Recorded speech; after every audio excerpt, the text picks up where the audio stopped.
9. klases eksāmenā ir arī tāda tēma jāzina kā kvadrāta vienādojumi. Tāpēc tagad izrunāsim, kā to pildīt un dabūt pareizās atbildes. Tātad kvadrāta vienādojums ir vienādība, kur izteiksmē mums arī ir kvadrāts. Lai varētu to pareizi aprēķināt, es iesaku visu pārnest uz vienu pusi. Atceries, ja tu no kaut ko pārnest no šīs puses uz otru, tam mainīsies zīme. Formula lapā ir arī uzrakstīta formula, kā izskatās kvadrāta vienādojums ar visiem koeficientiem.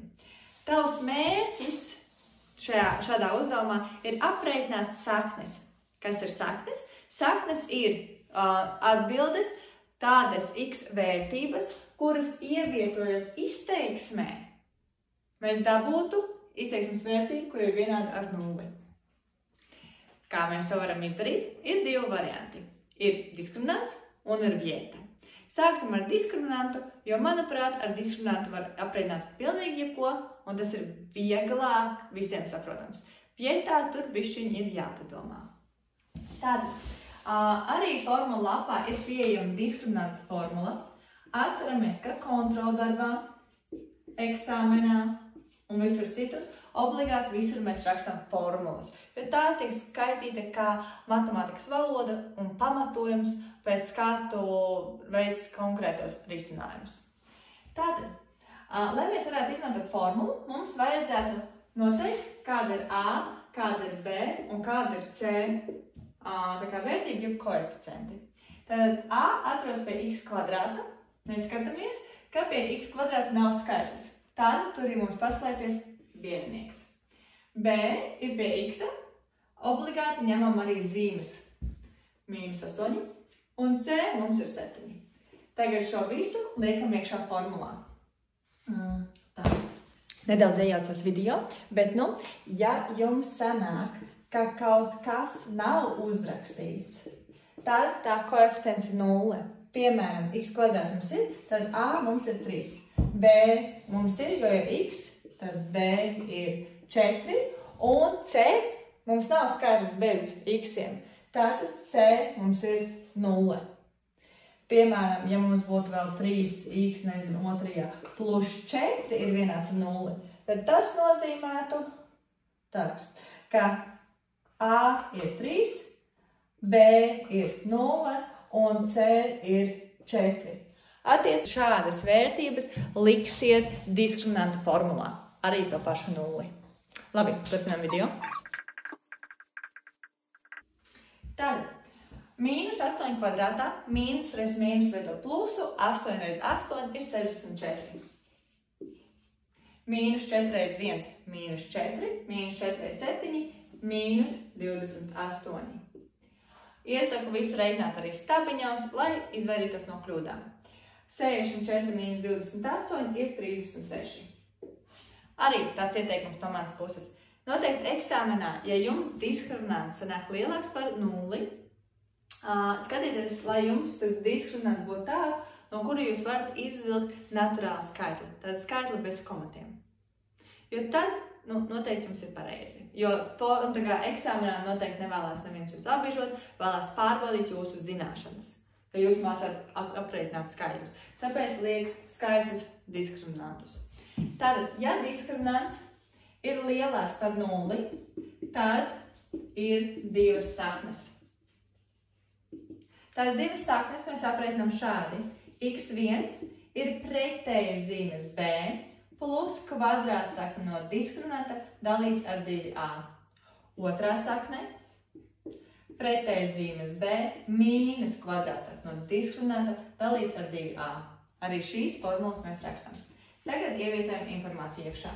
Tātad mīnus b mums ir -8, tā kā mums nevaram 2 zīmes rakstīt, ieliekam šo iekavās.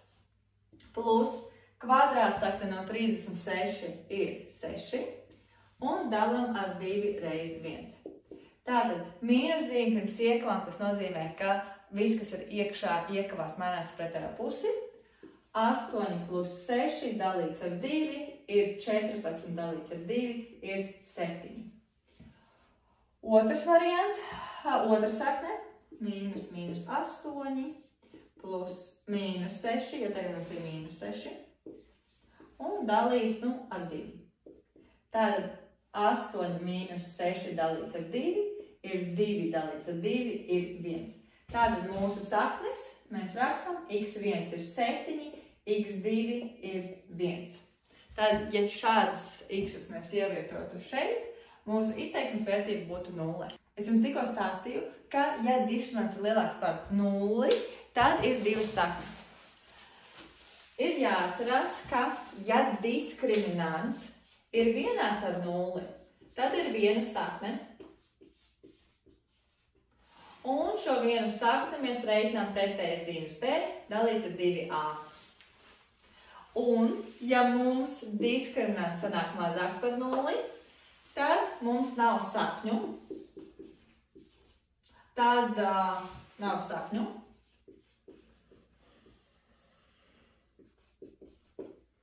Jeb x pieder tukšai kopai. Mums nav atbilžu.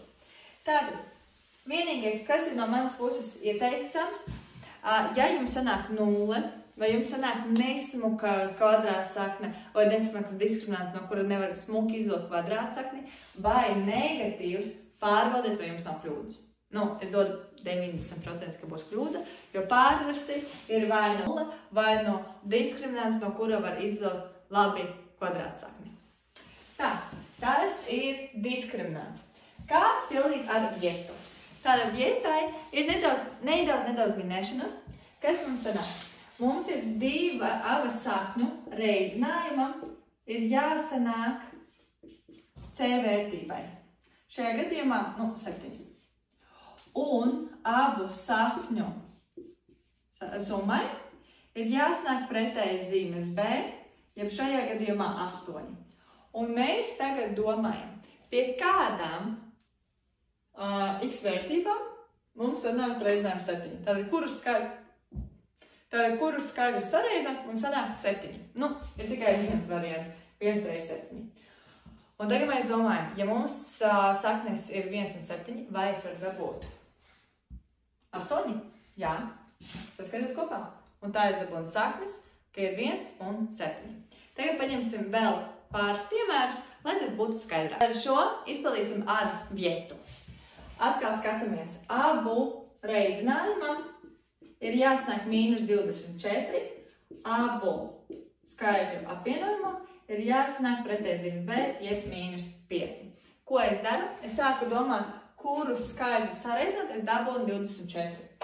2 reiz 12, 6 reiz 4, 8 reiz 3, 24 reiz 1. Un tagad šie ir kā pārieši. Un tagad es domāju, kurus skaitļus no šiem komplektiņu paņemot, es varu kaut kādā veidā dabūt mīnus 5. 2 plus 12 ir 14. Ja mēs kaut kādu uzsaistīsim negatīvu, mums sanāks vai mīnus 10 vai plus 10. Šeit arī mums nekas nesanāk, tad ņemam 8 un 3. Ja mēs no mīnus 8 pieskaitītu 3, mēs iegūtu mīnus 5. Un, ja es mīnus 8 reizinātu 3, es iegūtu mīnus 24. Tad tās ir mūsu saknes. x1 ir mīnus 8, x2 ir 3. Tikai atliek trenēties, trenēties un trenēties. Ceru, ka tas noderēja un tiekamies nākamajā video. Čau!